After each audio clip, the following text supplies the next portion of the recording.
Halo teman-teman, kembali lagi bersama saya Bung Kring di channel DNA Movie. Dan pada video kali ini saya akan membahas alur cerita film yang berjudul My Korean Teacher. Dirilis pada tahun 2016, bercerita tentang seorang guru bahasa Korea yang jatuh cinta kepada muridnya, di mana murid tersebut merupakan seorang janda anak satu yang bekerja di agensi travel, sehingga mengharuskannya menguasai bahasa Korea. Wanita itu pun akhirnya memutuskan untuk belajar bahasa Korea di sebuah tempat kursus bahasa asing. Di sana ia bertemu dengan pria muda kaya raya sekaligus guru yang mengajarnya. Dan dari situlah benih-benih cinta tumbuh di antara mereka berdua. Baiklah, tanpa banyak spoiler di awal sehingga membuat para penonton penasaran, mending langsung saja kita masuk ke dalam alur ceritanya.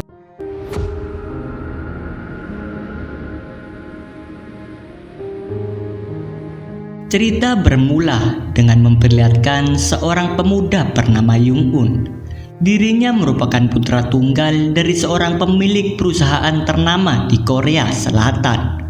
Meski terlahir sebagai anak dari orang kaya, Jung-un justru lebih menyukai hobinya sebagai pemain musik daripada harus mengikuti jejak ayahnya sebagai seorang pengusaha.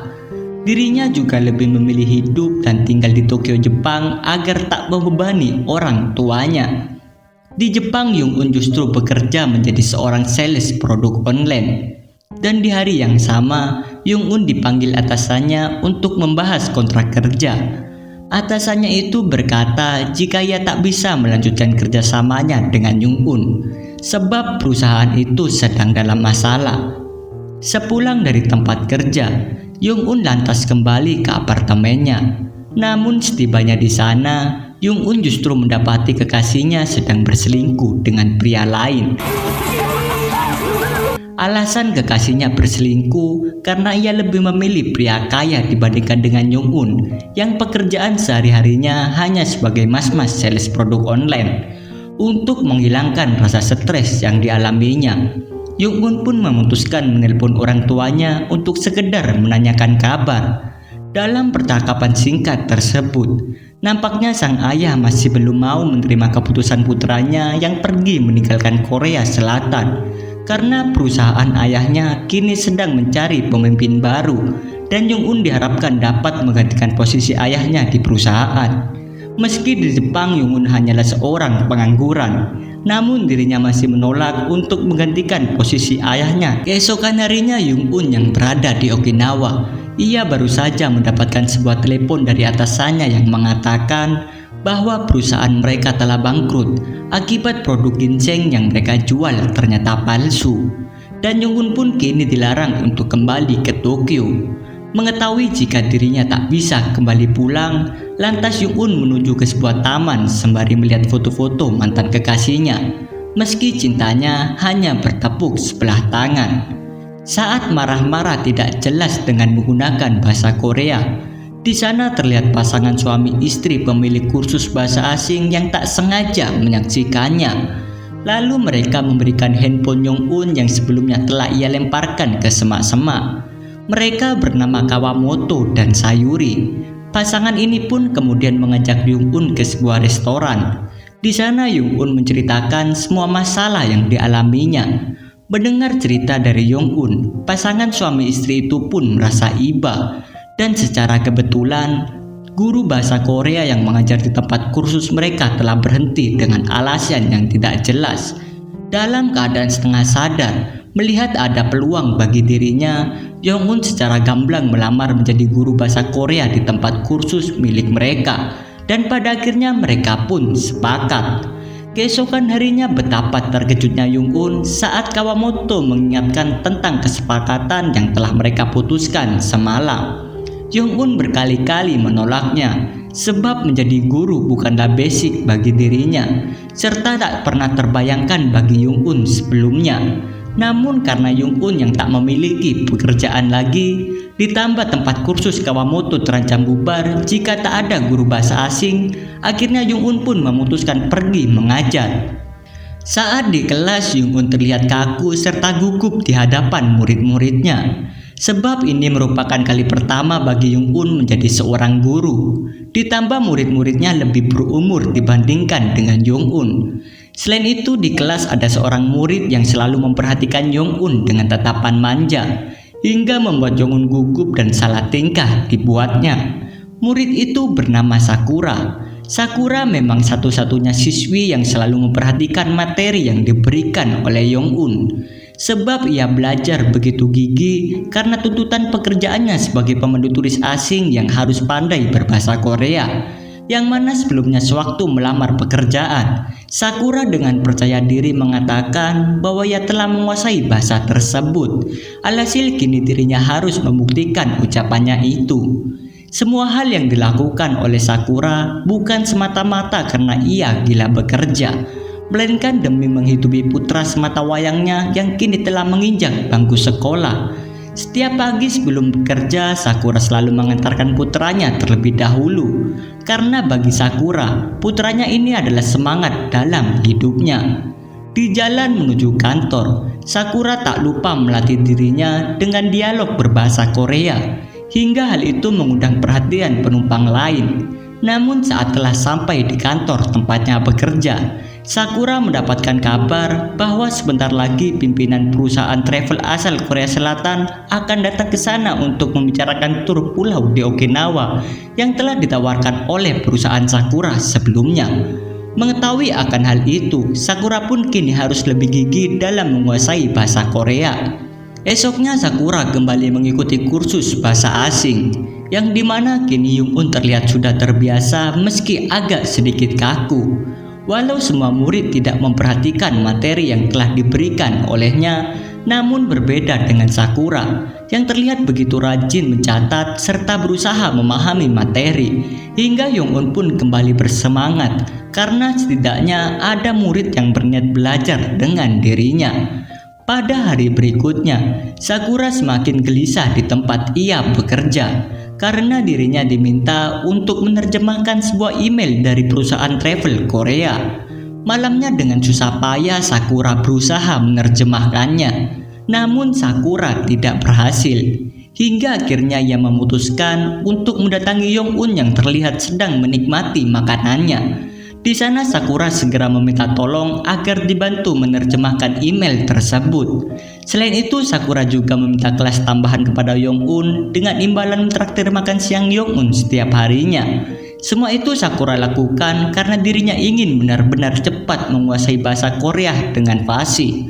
Di tempat lain, Jung-un mulai menceritakan sosok Sakura kepada Kawamoto dan Sayuri. Setelah mendengar cerita dari Jung-un, Kawamoto pun menyadari jika Jung-un mulai jatuh cinta kepada Sakura. Lantas Kawamoto menyarankan Jung-un dengan berkata bahwa ini adalah kesempatan yang baik bagi Jung-un untuk mendapatkan hati Sakura. Jung-un yang memang jatuh cinta kepada Sakura, mulai detik itu dirinya begitu memperhatikan penampilannya agar dapat memikat hati wanita pujaannya tersebut. Singkat cerita, Jung-un dan Sakura kembali bertemu.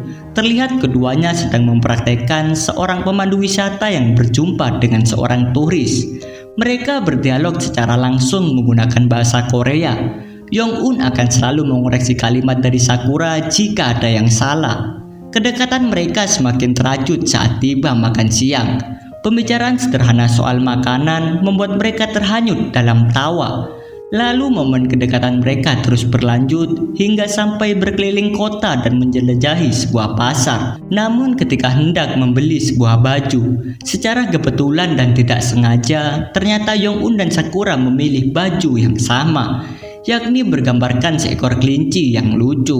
Lantas Jung-un pun membayar baju tersebut dan berniat bisa memakai baju couple dengan Sakura. Namun sebelum sempat memberikan baju tersebut, Sakura buru-buru pulang karena mendapatkan kabar bahwa anaknya tak ada di rumah. Sang nenek tidak bisa mencari karena kakinya sedang terluka. Jung-un pun berinisiatif membantu Sakura mencari anaknya. Hingga malam hari mereka mencari. Akhirnya anak Sakura berhasil ditemukan. Di sana Sakura sangat berterima kasih sebab berkat bantuan dari Jung-un, anaknya bisa kembali pulang. Hari berikutnya Yong-un menanyakan ayah dari anak Sakura. Lantas Sakura menceritakan kisah kelamnya dulu, yang mana dirinya hamil di usia 20 tahun dan pacarnya menghilang begitu saja. Sakura pun bertekad untuk membesarkan serta menyayangi anaknya dengan tulus. Namun hingga sampai saat ini, anaknya yang bernama Kei itu masih belum mengetahui siapa sosok ayahnya. Besok paginya, sesuai janji Yong-un kepada nenek Sakura, ia pergi menjemput Kei di sekolah. Setelahnya mereka menghabiskan waktu dengan bermain bersama. Tertawa bahagia terpancar dari raut wajah keduanya. Bahkan terlihat Yong-un seperti ayah yang menyayangi anaknya sendiri. Perkembangan demi perkembangan kini terus berjalan. Kelas Yong-un pun kini mulai mengasyikan. Yong-un memberikan materi dengan metode belajar yang kian mudah dimengerti. Sakura menjadi murid yang paling cepat perkembangannya. Di lain sisi, Yong-un juga masih menjadi guru pribadi Sakura. Kedekatannya kini juga telah merambah sampai ke anaknya. Di sana kebahagiaan pun terpancar layaknya sebuah keluarga. Di rumah, Yong-un kembali dihubungi sang ibu yang memintanya kembali ke Korea untuk membahas pekerjaan dengan ayahnya. Di balik alasan sang ibu selalu mendesak Yong-un untuk pulang karena sebenarnya ayahnya sedang sakit dan harus segera dioperasi. Namun dikarenakan ketidakjujuran sang ibu atas kondisi ayahnya tersebut, Yong-un pun lagi-lagi menolak untuk pulang. Terinspirasi dari kenangan masa kecilnya yang selalu mendapat stiker saat masih bersekolah, kini Yong-un yang telah menjadi seorang guru pun melakukan hal yang serupa. Dan untuk menambah semangat muridnya dalam belajar, Yong-un berinisiatif membuat sebuah stiker kelinci, yang mana stiker tersebut diperuntukkan bagi siapa saja yang mendapatkan nilai bagus. Semakin tinggi nilai dan semakin sering mengerjakan soal darinya, maka stiker kelinci juga akan sering didapat. Seperti halnya dengan Sakura ini. Esoknya di kantor tempat Sakura bekerja, atasannya memberitahukan jika pimpinan travel Korea tempo hari telah mengatur pertemuan dengan perusahaannya dalam waktu dekat. Sakura diminta untuk ikut dalam pertemuan tersebut. Meski dirinya belum sepenuhnya fasih dalam berbahasa Korea, mau tidak mau Sakura harus menuruti perintah atasannya itu. Sedangkan di sisi lain, Yong-un bersama dengan Kawamoto dan Sayuri mulai putus asa dan merasa bersalah karena tidak bisa membantu Sakura. Namun beruntungnya, tiba-tiba saja ada salah seorang pengunjung di sana meminjamkan alat komunikasi khusus untuk membantu Sakura di pertemuan nanti. Yong-un yang bisa mendengar pembicaraan di pertemuan itu akan membisikkan sesuatu yang perlu dijawab oleh Sakura. Singkat cerita, misi pun dijalankan. Namun jarak antara Yong-un dan Sakura tak boleh berjauhan, sebab alat itu hanya bisa menangkap sinyal yang jaraknya tak lebih dari 200 meter saja. Yong-un pun bersiap untuk memberikan aba-aba kepada Sakura, dan pada akhirnya pertemuan pun berjalan lancar. Di sana Sakura dikagumi oleh pimpinan travel tersebut karena pengucapan bahasa Korea Sakura terdengar sangat fasih. Alhasil Sakura pun diminta menemani pimpinan itu untuk berkeliling kota. Awalnya semua berjalan dengan normal serta biasa-biasa saja. Tapi kemudian pimpinan itu berkata dengan mengaku bahwa Sakura sangat mirip dengan cinta pertamanya. Pimpinan itu bahkan kembali mengajak Sakura berkeliling kota nanti malam sembari meminum soju. Yong-un pun yang turut mendengar ajakan tersebut menyuruh Sakura menjawab bahwa ia tak bisa ikut pergi. Karena ditolak, pimpinan itu kemudian mengajak Sakura kembali ke hotel dengan alasan mengambil sebuah dokumen perusahaan. Sakura yang polos pun ikut masuk ke dalam kamar. Namun bukannya mengambil dokumen perusahaan, pimpinan itu justru menyajikan anggur dan menggoda Sakura. Di sana Sakura yang ketakutan berusaha melawan serta meminta bantuan Yong-un untuk menolongnya. Yong-un yang sedari awal merasa cemburu pun tidak bisa menahan dirinya melihat wanita yang ia cintai disentuh oleh pria lain. Lantas Yong-un segera mencari kamar pimpinan itu, dan ketika sudah menemukan kamar yang ia cari, Yong-un pun mengalihkan perhatian pimpinan itu dengan tingkah konyolnya. Lalu Sakura mengambil kesempatan ini untuk memukul kepala pimpinan menggunakan sebuah guci. dan pada akhirnya Sakura pun berhasil diselamatkan. Keesokan harinya Sakura kembali ditemui oleh bosnya. Bukannya marah akibat ulah Sakura sebelumnya, justru bosnya itu mengabarkan kepada Sakura bahwa perusahaan miliknya itu tak mau mengikat kontrak kerjasama dikarenakan perusahaan travel asal Korea tersebut sedang dalam masalah. Di sana bosnya juga memuji serta menghargai Sakura atas kerja keras dan usahanya selama ini. Sakura yang dulunya hanya sebagai pegawai magang, kini dirinya telah resmi diangkat menjadi pegawai tetap. Malamnya perayaan pun dilakukan. Nampak semua orang mengucapkan selamat kepada Sakura atas pencapaian yang diraihnya. Setelah pesta selesai, Yong-un pun mengantar Sakura untuk pulang. Lalu Yong-un memberikan kode mengenai perasaannya dengan bertanya,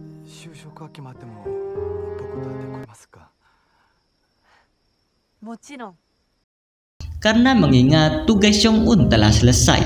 Sakura pun tersenyum dan mengiyakannya. Namun saat mereka akan berciuman, nenek Sakura tiba-tiba mengagetkan mereka dan mengabarkan bahwa mantan suami Sakura serta ayah dari anaknya baru saja datang mencarinya.